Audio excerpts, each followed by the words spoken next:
Halo semuanya, pembukaan CPNS sudah dibuka nih, dan bentar lagi untuk beberapa instansi akan segera ditutup. Kalian sudah pada daftar belum? Melihat perkembangan sekarang di berbagai media, banyak nih yang nanya-nanya tentang seputar CPNS ini. Tapi sebelum kita bahas FAQ seputar CPNS, kenalin dulu, nama saya Rizky, ini ada teman-teman saya, namanya di sebelah kanan saya ada Mas Adli, di sebelahnya ada Mas Hafiz, dan sebelahnya lagi ada Mas Satria. Oke,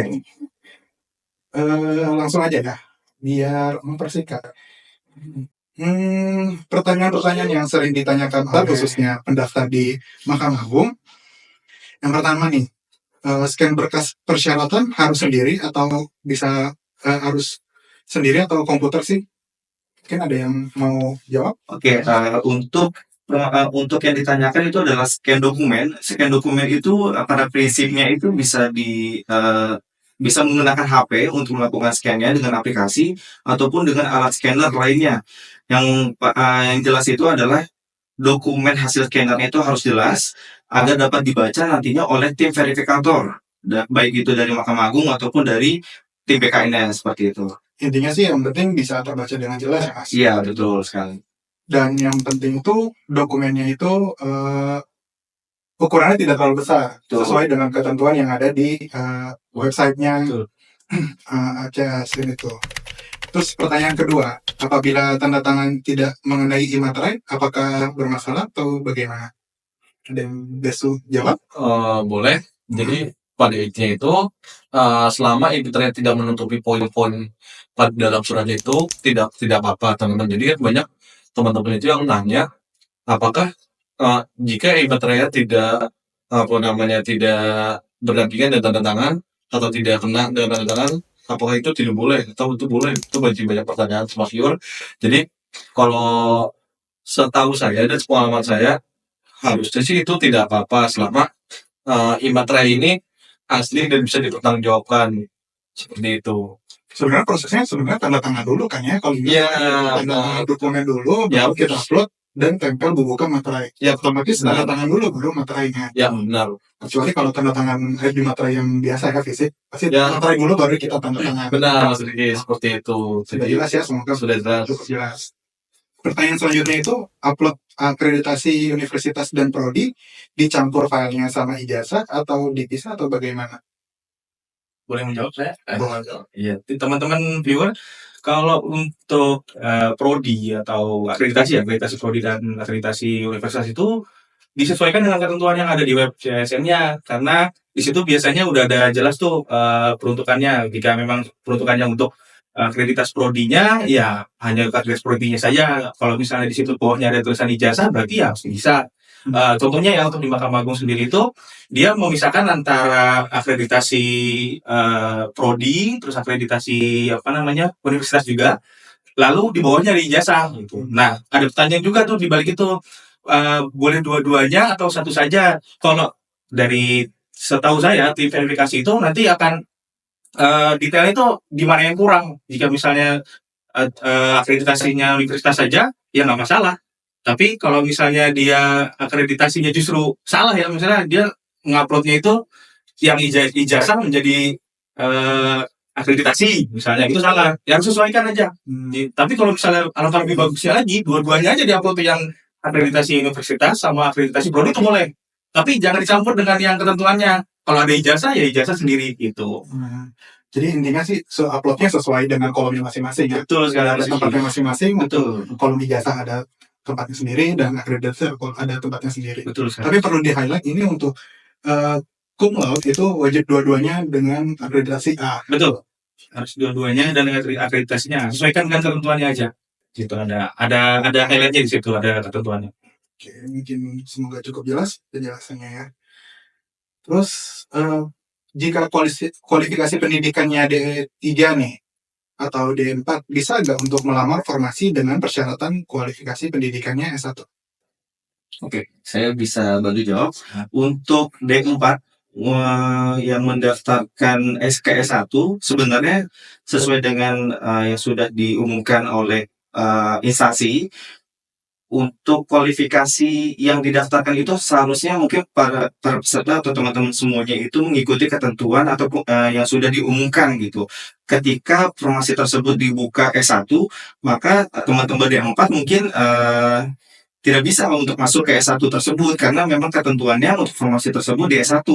Nah, mungkin teman-teman D4 itu bisa melihat lagi formasi-formasi lainnya yang tersedia D4-nya seperti itu. Untuk D3 untuk ke S1 itu memang tidak bisa ya karena memang beda jenjangnya juga gitu. Kalau misalnya untuk D3 mungkin bisa mendaftarkan pada formasi yang D3.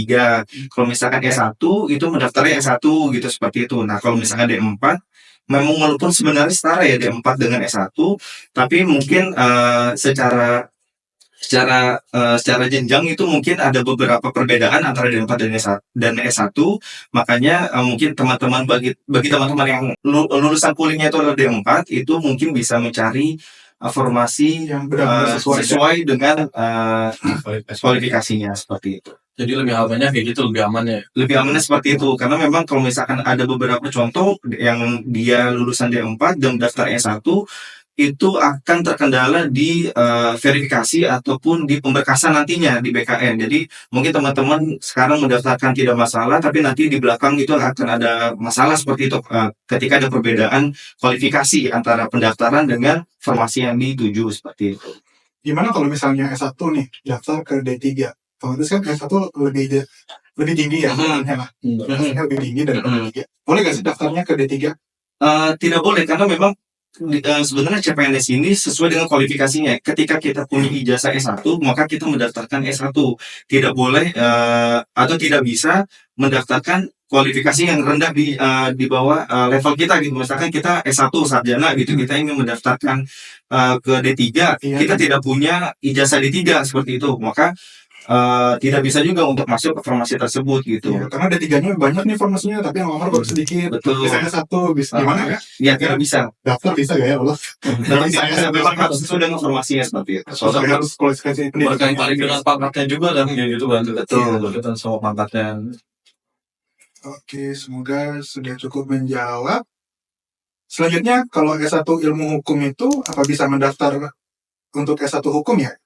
Kalau khusus di MA ini biasanya dipertanyakan ini untuk analis perkara peradilan ya. Iya. Ini banyak ya, ini menjawab dulu ya, saya jawab. Kalau misalnya ini kan berhubungan dengan rumpun jabatan ya, rumpun pendidikan. Jadi kalau misalnya memang S1 ilmu hukum, kan di sarjananya itu labelnya sarjana hukum ya ininya. Nah itu kalau misalnya di sarjana apa? Ilmu hukum itu sama itu sebenarnya, hanya satu rumpun aja itu. Perbedaannya hanya di penyebutan di gelarnya aja kan. Itu boleh mendaftar. Kayak ada lagi misalnya S1 teknik informatika dengan S1 informatika, itu sebenarnya satu rumpun, itu sama itu. Itu bisa mendaftar, diperbolehkan untuk mendaftar. Nanti tim verifikasi akan melihat dari ini ya, apa namanya, entitas dari prodi-prodinya itu ternyata memang sama. Jadi nggak ada perbedaan, itu boleh diperbolehkan untuk mendaftar. Silakan. Untuk pertanyaan selanjutnya, ini berkaitan sama surat lamaran dan surat pernyataan ya, dijadiin satu. Ini untuk tulisan lampiran 2 sama lampiran 3 di surat pernyataan dan surat lamaran, boleh dihapus gak sih? Terus, apakah poin-poin di surat lamaran dan surat pernyataan ini bisa dihapus atau bagaimana? Ya, jadi kalau di surat pernyataan dan surat lamaran ini, untuk tulisan lampiran 2 atau lampiran 3-nya itu bisa dihapus ya teman-teman. Jadi nanti teman-teman gak usah pakai lampiran 2 atau lampiran 3-nya. Tapi untuk surat pernyataan, ditekankan lagi untuk poin-poinnya jangan sampai ada yang dihapus. Jadi jangan sampai ada yang dihapus. Ikuti format sesuai instansi yang teman-teman lamar. Jadi dan untuk surat pernyataan, surat lamaran maaf. Jadi untuk di surat lamaran itu baru bisa dihapus poin-poinnya. Tapi kayak misalkan ada syarat, ada dokumen yang ternyata teman-teman itu tidak dapat melampirkan, kayak misalkan syarat pelamarnya penyandang disabilitas. Nah di situ bisa poinnya dihapus karena teman-teman bukan melamar sebagai penyandang disabilitas atau misalkan yang putra putri Papua gitu. Jadi bisa dihapus itu. Gitu. Jadi yang bisa disesuaikan hanya surat lamaran ya. Ya, yang untuk bisa surat disesuaikan pernyataan tidak bisa ya, dihapuskan. benar sekali. Jadi surat pernyataan itu baku ya teman-teman. Iya. Dihapus maupun diganti akan menyebabkan TMS ya. Akan menyebabkan TMS.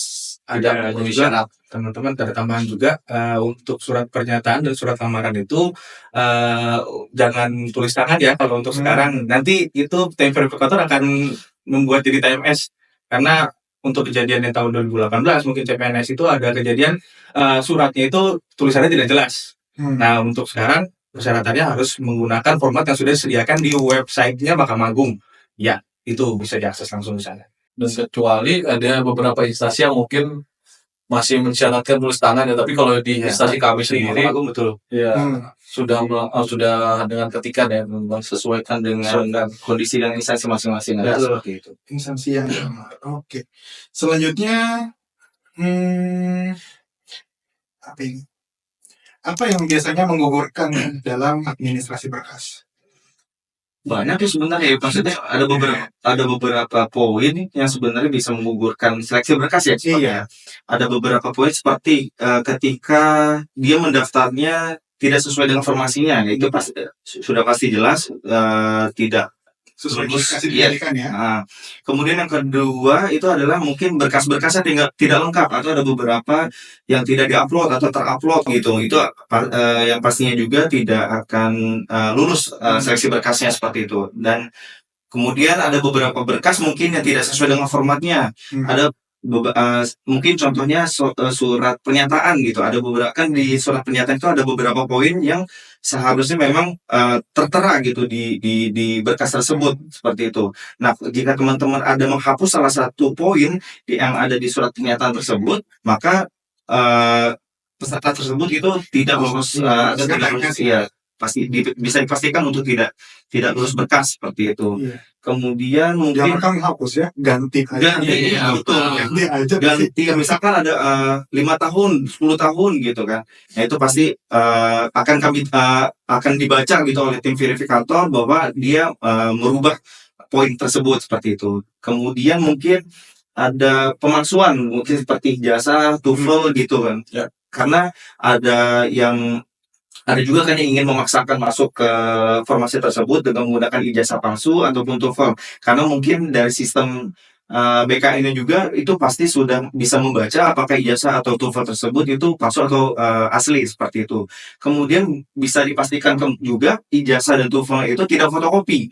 Karena ijazah dan TOEFL itu harus yang diupload atau yang di-scan itu harus yang asli seperti itu ya, dan berwarna. Karena kalau misalkan ada yang hitam putih itu bisa disyaratkan itu dia fotokopi atau palsu seperti itu. Dan dipastikan juga sih sebenarnya untuk surat pernyataan dan surat lamaran itu sesuai format dengan instansi yang teman-teman lamar. Jangan sampai teman-teman lamar di mana tapi pakai format surat pernyataan dan lamarannya dari instansi lain gitu. Jangan sampai seperti itu. Jadi teliti lagi. Menganggapnya semua sama ya. Menganggapnya semua sama. Padahal setiap instansi itu punya format surat lamaran dan surat pernyataan itu masing-masing. Seperti itu.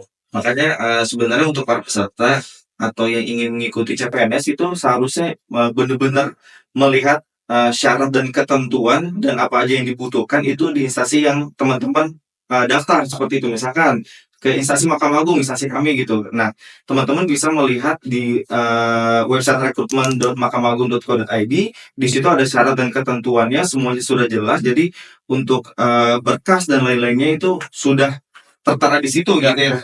Nah, dan kalau bisa tuh jangan dirubah-ubah gitu. Kalau misalkan sudah ada ketentuannya di rekrutmen Mahkamah Agung seperti itu. Tapi yang paling utama sih bisa dibuka dan dibaca. Iya, betul. Kalau bisa dibaca sama aja. Betul.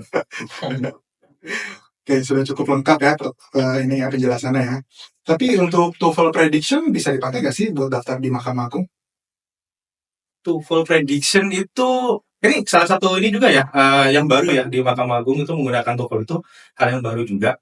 Dapat info juga itu dari apa namanya IG ya, Instagram yang officialnya langsung dari rekrutmen CPNS Mahkamah Agung itu boleh menggunakan prediction asalkan dengan ketentuan lembaga resmi yang mengeluarkannya. Jadi itu yang jadi highlight itu justru lembaga resminya yang mengeluarkan, bukan jenisnya. Boleh juga pakai sertifikat, boleh asalkan yang berwarna. Itu juga jangan sampai ada pemalsuan karena nanti akan dicek juga kalau misalnya ada barcode-nya ya barcode itu juga harus ada validasinya gitu. Infonya ya begitu. Tapi kalau misalnya nih Kak, saya udah daftar nih, baru ikut ujian, tapi baru 14 hari lagi nih sertifikatnya keluar, pakai unofficial score bisa nggak sih? Unofficial score itu bisa juga, bisa kok. Yang penting dia lembaga resmi, balik lagi highlightnya itu lembaga resmi yang mengeluarkan. Terus apa namanya, tahun sebelumnya pun bisa. Dari yang tahun 2022 itu bisa. Berarti expired tuh masih bisa. Masih bisa dipakai. Masih bisa dipakai ya. Ada info dari rekomendasi CPNS Mahkamah Agung seperti itu. Untuk scan berkas, apakah harus yang dipakai PDF versi 1.6? Jadi direkomendasikan itu memang PDF versi 1.6 ya teman-teman. Karena apa? Karena di 1.6 ke atas ini memang sudah jelas dan dapat terbaca, dan sudah itu kalau kita menggunakan PDF versi di bawahnya itu ditakutkan nanti adanya kendala-kendala teknis seperti e-materai itu tidak dapat dibubuhkan di dalam PDF-nya. Jadi seperti itu teman-teman. Jadi direkomendasikan sekali untuk 1.6 atau ke atas 1.6 ke atas seperti itu. Selanjutnya nih, kalau ketentuan pas foto itu, ukurannya yang benar berapa sih? 3x4 atau 4x6? Ya, ini ukuran pas foto ini disarankan ya, lebih disarankan itu pakai 4x6 karena akan lebih jelas. Terus untuk backgroundnya sudah ditentukan warna merah ya. Kalau untuk di instansi Mahkamah Agung sendiri itu warnanya merah. Terus pakai kerudung apa aja gitu warnanya ya. Pertanyaannya sih. boleh banget pakai jas kelihatan lebih rapi lagi. Asalkan itu balik lagi nanti di highlightnya fotonya jelas, nanti akan disesuaikan juga dengan KTP-nya. Oh berarti ini orang yang sama, untuk menghindari ya joki-joki seperti itu. Iya betul keasliannya. Kalau untuk wanita itu jilbabnya bagusnya warna hitam, putih atau warna apa ya? Bebas sih kalau untuk jilbab itu sebenarnya ya, kalau untuk lebih bagusnya sebenarnya warna putih sih. Warna putih itu lebih bagus sebenarnya. Jadi nanti kelihatan jelas wajahnya di ini apa namanya, di foto pas foto itu. Betul. Selanjutnya nih, kalau kita ada peserta ada salah berkas nih dan ternyata TMS, itu dapat disanggah nggak sih? Oke, untuk seleksi berkas yang tidak lulus atau TMS seperti itu ya. Nah, sebenarnya untuk masa sanggah itu akan ada waktunya yang diberikan oleh BKN untuk pada saat ketika sudah diseleksi administrasi seperti itu. Itu akan ada masa sanggah bagi teman-teman yang tidak lulus, itu akan diumumkan di akun masing-masing. Nah, mungkin teman-teman agar menghindari TMS itu sendiri, itu teman-teman harus mengikuti dan mengupload dengan benar gitu ya. Tadi sudah balik lagi dengan sebelumnya dan pertanyaan sebelumnya. Untuk menghindari TMS ya seperti itu, harus sesuai dengan syarat dan ketentuan instansi masing-masing. Bagi teman-teman yang ingin mendaftarkan, misalkan kalau misalkan ke Mahkamah Agung, itu harus syarat dan ketentuan yang ada ditentukan oleh Mahkamah Agung, ada tim rekrutmen Mahkamah Agung dan instansi-instansi lainnya seperti itu. Jadi mungkin bagi teman-teman yang nanti ada TMS, pasti ada masa sanggahnya nanti. Nah, itu masa sanggahnya ketika kesalahannya itu adalah di tim verifikator gitu, maka nanti masa sanggahnya itu dari TMS akan bisa dimunculkan kembali atau dibuat jadi MS gitu, atau lulus seleksi berkasnya seperti itu. Itu dengan kondisi kalau misalkan verifikatornya yang salah gitu, atau melakukan keliruan. Tapi kalau misalkan peserta yang membuat keliruan seperti mungkin ijazahnya palsu atau ijazahnya fotokopi atau surat lamaran atau surat pernyataannya itu tidak sesuai dengan ketentuan instansi yang dituju, itu kan salahnya itu ada dari peserta ya, dari calon CPNS, maka itu tetap TMS gitu nanti hasil daripada masa sanggahnya seperti itu. Atau salah upload berkas yang bisa upload berkas dan lain-lain seperti itu. Ini ada yang baru nih di rekrutmen Mahkamah Agung nih, tes kesemaptaan. Ini adanya di formasi apa aja sih? Semuanya ikut atau bagaimana? Jadi untuk tes kesemaptaan ini ada di semua formasi CPNS yang dibuka oleh Mahkamah Agung, terkecuali ada formasi untuk jabatan perawat terampil, terapis gigi dan mulut, lalu juga ada dokumentalis hukum. Jadi ketiga formasi itu tidak menggunakan atau tidak mengikuti tes kesemaptaan seperti itu. Berarti untuk 3 formasi itu menggunakan SKB-nya CAT 100% ya? Ya, benar. Seperti yang ada di surat pengumuman untuk rekrutmen CPNS Mahkamah Agung yang bisa di-download di website mahkamahAgung.go.id. Seperti itu teman-teman. Ini lagi nih, yang lagi panas, lagi hot nih, tentang e-materai. Gimana nih Kak? Terus gimana kalau e-materai sedang terkendala? Apa bisa menggunakan materai fisik? Dan jawab? Ya, pada dasarnya masing-masing instansi itu kan mengikuti regulasinya BKN ya. Perihal e-materai ini, BKN sendiri memang mewajibkan harus pakai e-materai. Jadi ya di semua instansi pun akan mengikuti seperti itu. Jadi kalau untuk kesimpulannya bisa pakai fisik atau e-materai, untuk saat ini masih diwajibkan menggunakan e-materai. Gitu. Terus bagaimana nih kalau misalnya websitenya terkendala nih? Ah, Bukan atau pas mau beli nanti. Oh ya, ini berarti kita emang harus diikhtiarkan dulu, dicoba lagi di jam-jam yang kira-kira banyak trafficnya, ya dirubah gitu. Kita aksesnya coba di jam-jam subuh atau di Supaya jam-jam. lanjut ya. Iya betul, boleh tuh. Jadi sekalian berdoa gitu kan, semoga nanti pas ujiannya dilancarkan gitu kan, diluluskan. Betul, Sekalian di materai ya. betul Mas. Oke. Terus untuk pertanyaan terakhir di sesi ini, untuk lulusan luar negeri, bisa gak sih daftar CPNS? Bisa. Sebenarnya untuk dari dalam negeri atau luar negeri itu bisa mendaftar ya. Apalagi kalau misalnya di pertanyaan ini kan luar negeri ya. Untuk lulusan luar negeri apakah bisa mendaftarkan CPNS? Itu bisa. Asalkan teman-teman yang lulusannya dari luar negeri itu harus menyertakan surat penyetaraan ijazah yang dikeluarkan oleh lembaga pemerintahan Indonesia seperti Kemendikbud ya. Untuk saat ini, jadi untuk luar negeri itu bisa mendaftarkan asal ada surat penyetaraan ijazah dan diuploadnya itu di bagian ijazah seperti. Bisa ya, asal Bisa. ada surat penyetaraan ijazah dari Betul. lembaga terkait ya. Iya. Bisa. Oke. Untuk Q&A-nya udah habis nih untuk sesi kali ini. Jadi teman-teman misalnya kalau ada pertanyaan yang kira-kira belum ditanyain nih, bisa lo untuk komen di kolom komentar. Nanti kita akan jawab di video-video berikutnya. Oke, sekian dulu dari kami. Assalamualaikum warahmatullahi wabarakatuh. Waalaikumsalam warahmatullahi wabarakatuh.